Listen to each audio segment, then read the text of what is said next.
Hey guys, this is Andrew with the Appalachian Outdoorsman. If you're tuning into the Latched On podcast, I assume you're already following or you've already subscribed. If you haven't, make sure to tune in to our YouTube channel and subscribe. Like or follow us on Facebook, Instagram, and Twitter to view all of our content. Our website is a hub for all of this, including new blog posts and a way of listening to the podcast and viewing our YouTube channel videos. Our website is appalachianoutdoors.wixsite.com/appalachianoutdoors. Check out all of our content, and we will see you in the woods. Welcome to the Latched On Podcast. Welcome to the Latched On Podcast. The Latched On Podcast is about the outdoors in Appalachia. Everything from hunting, fishing, camping, hiking, bushcraft, and woodsmanship, and digging into the depths of what makes this area of Appalachia so unique as a whole. It's time to strap in for the Latched On Podcast.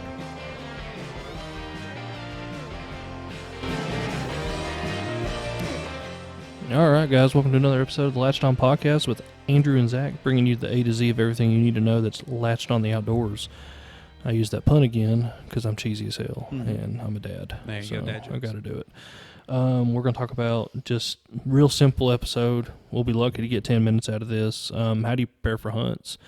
And a lot of people think, oh, you got to get prepared for a hunt. I'm talking about like backtrack. No, I'm talking about like daily hunts. Like there's constantly checklist and preparation to go on a hunt, and usually, I mean, I'm gonna be real short about this and say most of my gear is already ready to go. Like, my gear's ready to go right now.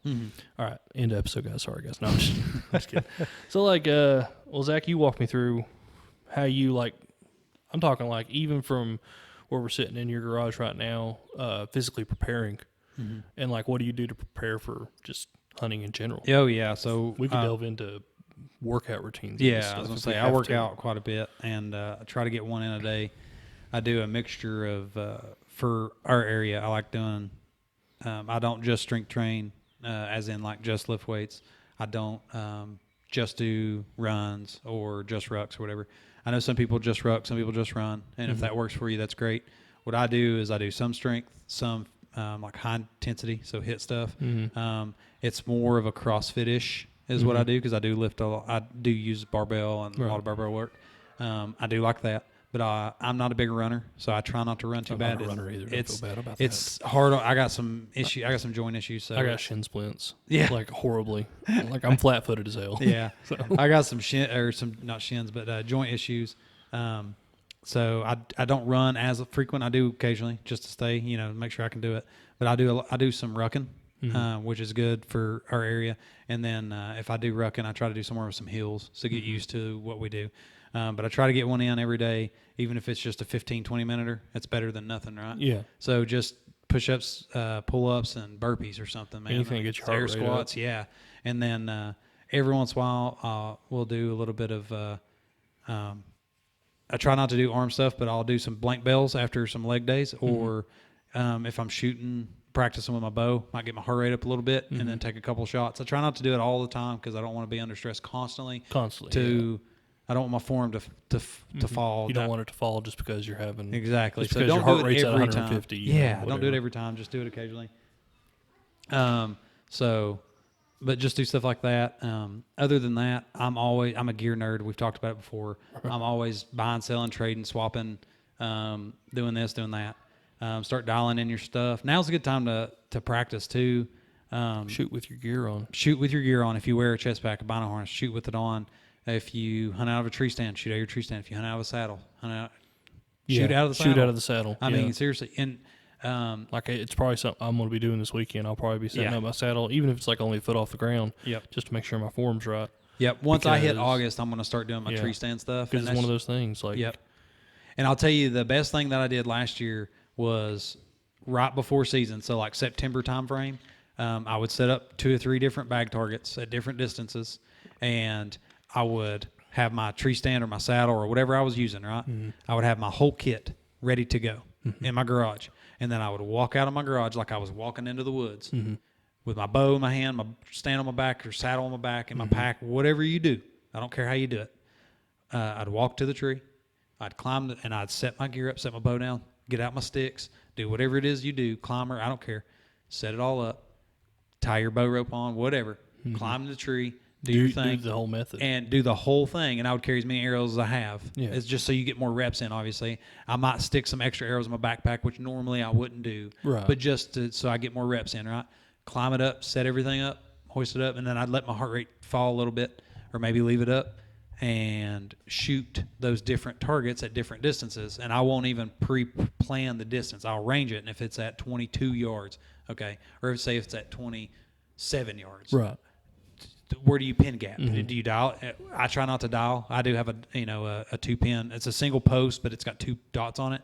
I don't plan on dialing unless it's a very, very perfect situation for it. But mine land at for my hunting setup, it's at 20 and I think 37 is what my 2 pins are, right? So I practice pin gapping. Don't move. Oh, it's at 43 yards. Well, where do I need to hold? I get used to those. It's at 20, 37, it's at 26 yards. Well, that's right in the middle, right? You know what I mean? So practice those things. And I can tell you right now, oh, you climbed the tree and you forgot to tie your bow rope on to hoist the bow. You'll do that. Oh, I forgot my release in the garage. You'll do that or whatever. Yeah. That's what I love to do. And I know people are like, oh, that's overkill. You ain't got to do all that. You don't have to do all that. I'm going to do some product placement here and go on the okayesthunters.com's website. And they got a bumper sticker or a little sticker that says, don't forget your release. Yep. Buy that sticker and put it on something that you will always put it on your water bottle, your tree stand, put it on your dash of your car right before you get out the car. Be like, hey, don't forget your release. So you don't have to do all that to kill a deer. But I can tell you right now, when I went in the woods last year, I didn't forget anything. Yeah, I didn't forget one thing the whole year, and you're always set. Yep, and so that's the stuff I like to do.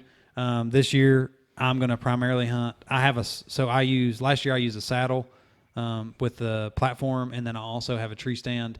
But I still use the saddle as my harness instead of doing that. I know a lot of people like to do that. You're doing like a hybrid setup. A hybrid, yeah. So they've dubbed it the hybrid setup. That's all I'm doing this year because the only time I got busted in the tree last year was when I was using a saddle and a saddle platform. Not saying that you can't kill deer. I know people kill booners every year, plenty of them. So don't come after me. But I sit more still in a tree stand. So that's what I'm choosing to use. I mean, generally everybody would. I mean, when you're sitting in a stool up your back against a tree, you have something. There's not a lot of swinging. Cody DeQuista, like he says, you literally take out 50% of your body. Yeah. That's going to move. And I noticed it last year when I got my saddle, first time ever saddle hunting, I moved a lot. Oh, I sway and I twist and I spin. And I'm also ADHD. Yeah. And I can't stay still. Exactly. For like almost anything. I'm the same way. I'm going to have to pop Adderall or something like that just to make sure I stay still. But we can't do that. I'm not advocating narcotics. Anyway.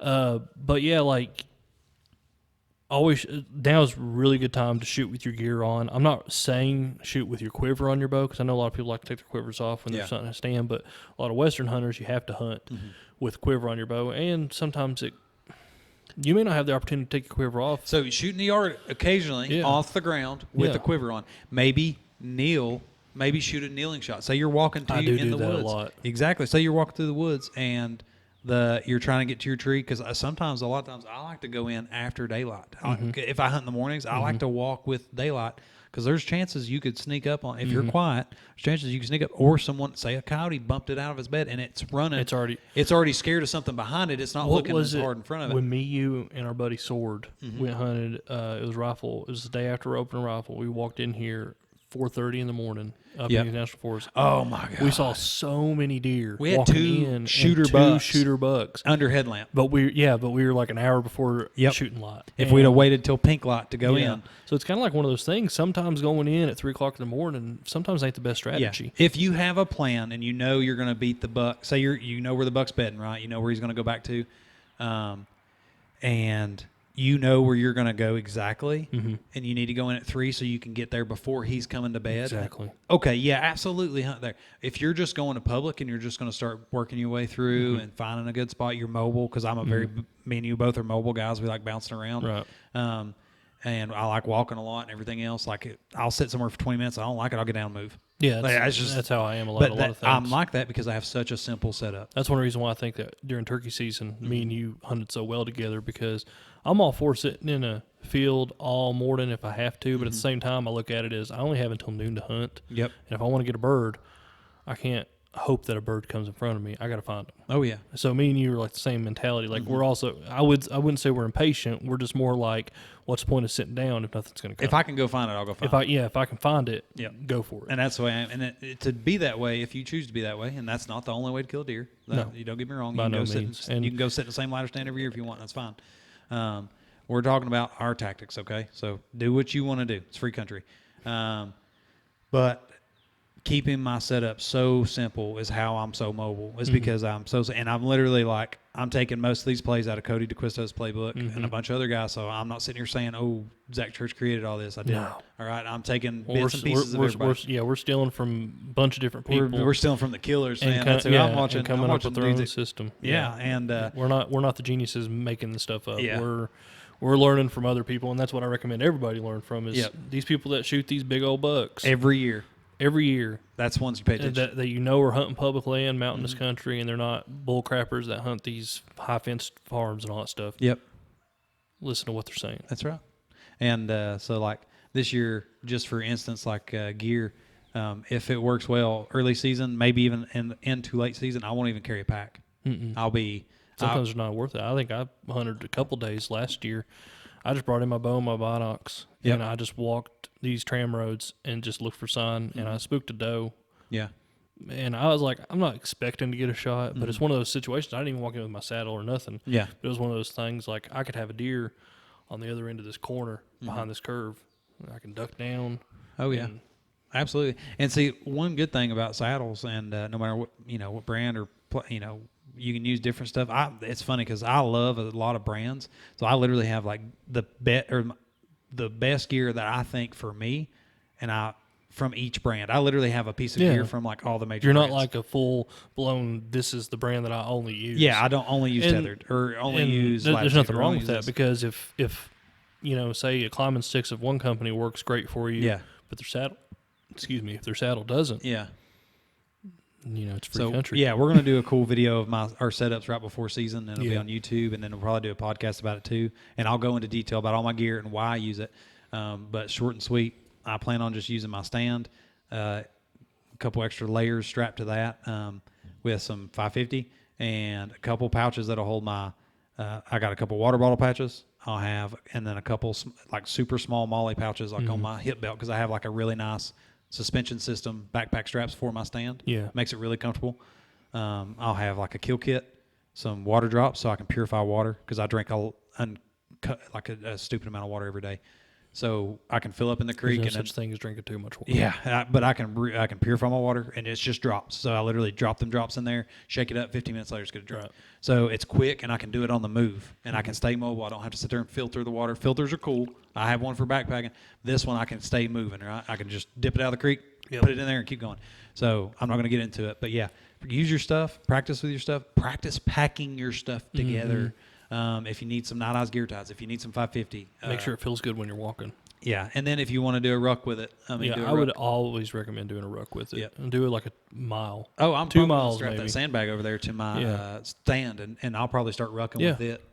And that's what I'm saying. Like, if it may be comfortable putting it on in here in your house, but you're not going to know if it's going to be comfortable until you're 3/4 of a mile, 2 miles down a public access road, and you're like, "Why is my back hurting?" So a gear nerd that I love on YouTube is Michigan Great Outdoors. I cannot think of his name to save my life, but that's his YouTube channel, is Michigan Great Outdoors. Love that guy. He's a gear nerd like I am, and a perfect example of what you just said. He has a Lone Wolf Custom Gear, I think 0.5.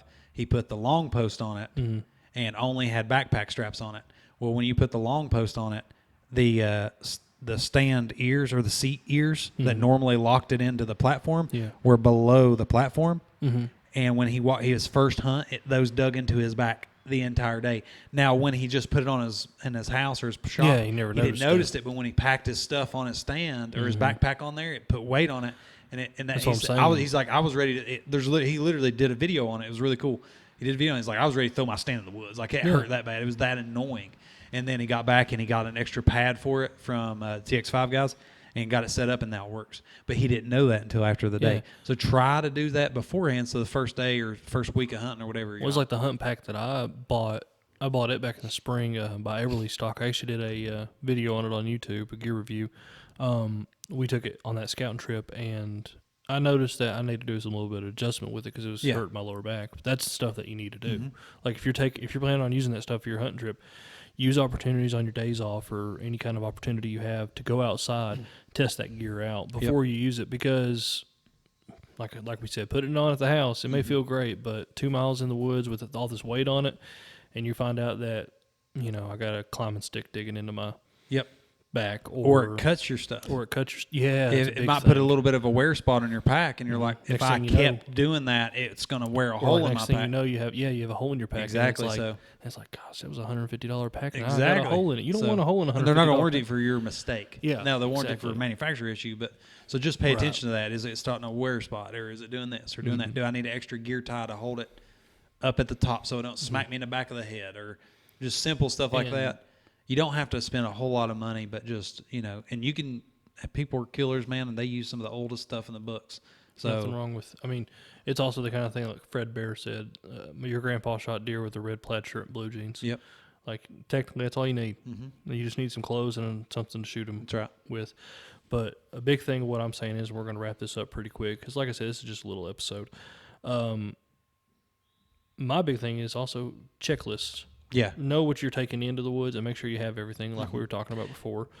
And it goes kind of like to a backpacking mentality when you're like doing a backpacking trip for like a couple of days. You double check your list, but also like right here in your garage, same thing kind of with my garage. If I'm leaving from my garage, all my stuff's packed the night before. Oh yeah. So like I don't have to take nothing. Like, I keep all my stuff together. The only thing I take out is my whatever water source to fill it back up.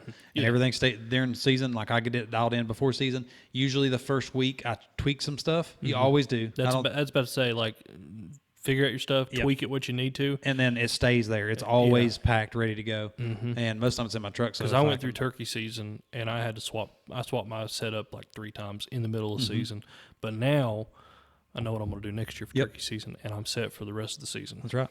So, but kind of like a short episode, guys. A lot of general talk, but like I said, there's plenty of episodes that we're going to talk about. Yep. We're going to do a gear / it's going to be video / podcast, and we're going to go in depth on. It's going to be like a podcast tied in with a bunch of videos, tied in with more podcasts. Like it's going to be a pretty big thing that's really going to get people prepared for. I love gear reviews and gear videos, and I love gear dumps, and I'm going to do a gear. We're going to do a lot of gear dumps. Yeah. Because we're going to do some gear dumps and gear reviews, and hopefully we can get some buddies in on it too. And that way we can get multiple outlooks on certain gear. And like, say, you may see on the video what you like on Zach's. You may like 2 things on Zach's. You may like 2 things on mine. You may like 3 things on another one. And then you take all that and put it together. That's right. And make your own little setup. But, guys, hope you enjoyed this episode. Catch you on the next one. Hopefully we'll talk about some more preseason stuff. And my Latitude sticks should be shipping soon. Oh, my God. Latitude Carbon SS sticks. Check them out if you haven't already, if you want some sticks. I cannot wait to check those out, too, when you get them. They should ship any day now. Yeah, and I'm looking at getting some iron wheel broadheads, and me and you doing a little trade with your iron wheel broadheads, and I cannot wait to shoot those things. Yeah. See how those things fly. So, guys, thank you all for listening. It means a lot to us. We love having an excuse to talk about this stuff. Oh, yeah. And hopefully y'all learned something from it, and like y'all getting engaged in the conversation. Make sure to share it with a friend. Tell a buddy about it. Oh, yeah. Tell everybody about it. Share it. Listen to it. Message us. Give us some ideas. If you got any interesting thing you want to talk about, we may bring you on the show one day. Hey, no we big need some deal. guests. Yeah, I'd love to hear from y'all. All right, guys. Catch y'all next time. Hey guys, this is Andrew with Nope.